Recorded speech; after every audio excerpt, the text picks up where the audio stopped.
Здравейте! Точно преди 10 години стартирахме нашата гама ExtraForce със самия продукт ExtraForce. Не спряхме до там. Следващите години продължихме разработките на нови и нови продукти, обследванията, комбинациите на отделните макро-микроелементи, хуминови, фулвинови киселини, аминокиселини и фитохормони, докато до ден днешен достигнахме едно сериозно портфолио от повече от 30 продукта, съобразени с всяка една нужда на растенията. Понеже всяка година има нови предизвикателства и така ще си върви и занапред, няма как да спрем на едно място и да работим само с едни и същи продукти. В този ред на мисли тази година стартираме с още 5 нови продукта.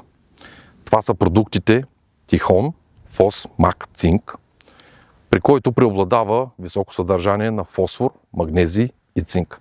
Нещо изключително необходимо при точно този тип условия, при овлажнени почви и оказване на първа помощ на растенията с елементите като фосфор, магнезий и цинк.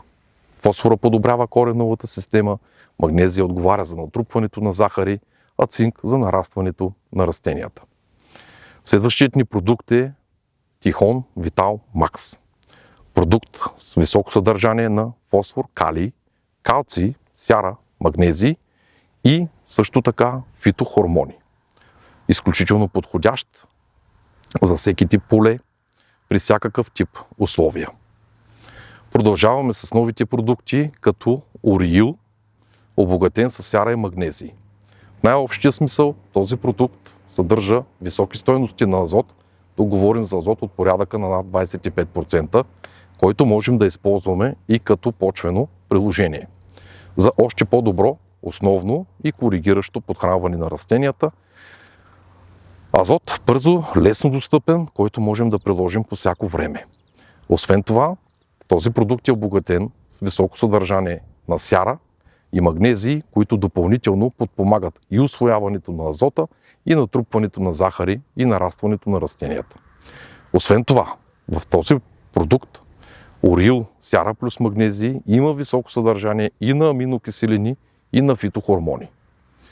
Следващият ни продукт от новата ни гама е Ориил, азот и магнезий. Тук говорим за още по-високо съдържание на азота, над 35%, в лесно усвоима и достъпна форма и високо съдържание на магнезий. Има, разбира се, и още необходими макро и микроелементи, но те са в малко по-ниски дози, като тук сме наблегнали на азота и магнезия. Изключително подходящ за този тип условия и култури, които страдат от недостиг на азот, сяра и магнезий. Приложим в дозата от 200 мл в зърнено-житни култури. Изключително атрактивен продукт за маслодайните култури е сложният биостимулатор Ермей Бор. Това е сложен течен биостимулатор с високо съдържание на бор.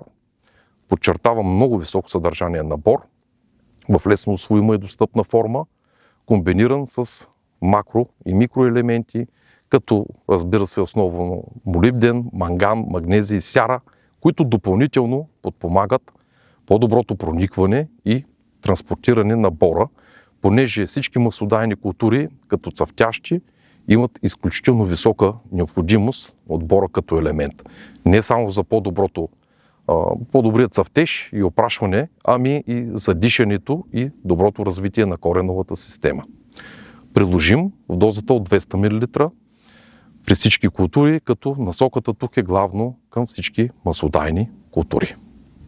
Възползвайте се от новите ни решения, консултирайте се с колегите по места, не ни жалете, възползвайте се от професионалните ни съвети и атрактивните ни промоционални пакети.